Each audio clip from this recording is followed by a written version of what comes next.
சிவகங்கை மாவட்டம் இளமனூரில் போர்டு பிரச்சினை தொடர்பாக நடந்த மோதல் காரணமாக SC/ST வன்கொடுமை தடுப்புச் சட்டத்தின் கீழ் 64 நபர்களின் பெயர்களை குறிப்பிட்டு முதல் தகவல் அறிக்கை பதிவு செய்யப்பட்டுள்ளது. அதில் அடையாளம் தெரிந்த, பெயர் விலாசம் தெரியாத மேலும் 50க்கும் மேற்பட்ட நபர்கள் என்று குறிப்பிடப்பட்டுள்ளது.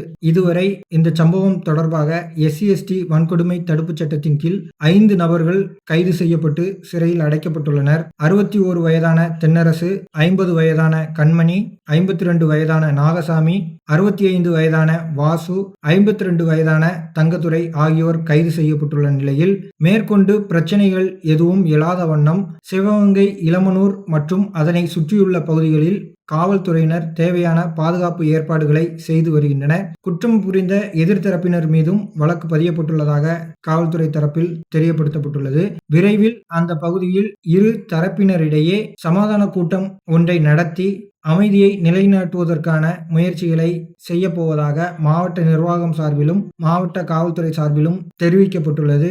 மேற்கொண்டு அந்த பகுதிகளில் பதட்டம் எதுவும் உருவாகாமல் தடுப்பதற்காக வெளியிலிருந்து எந்த சமூகத்தைச் சேர்ந்த தலைவர்களும் சிவகங்கை மாவட்டத்திற்குள் வருவதற்கு எழுத்துப்பூர்வமாக அல்லாத ஒரு தடை விதிக்கப்பட்டுள்ளது.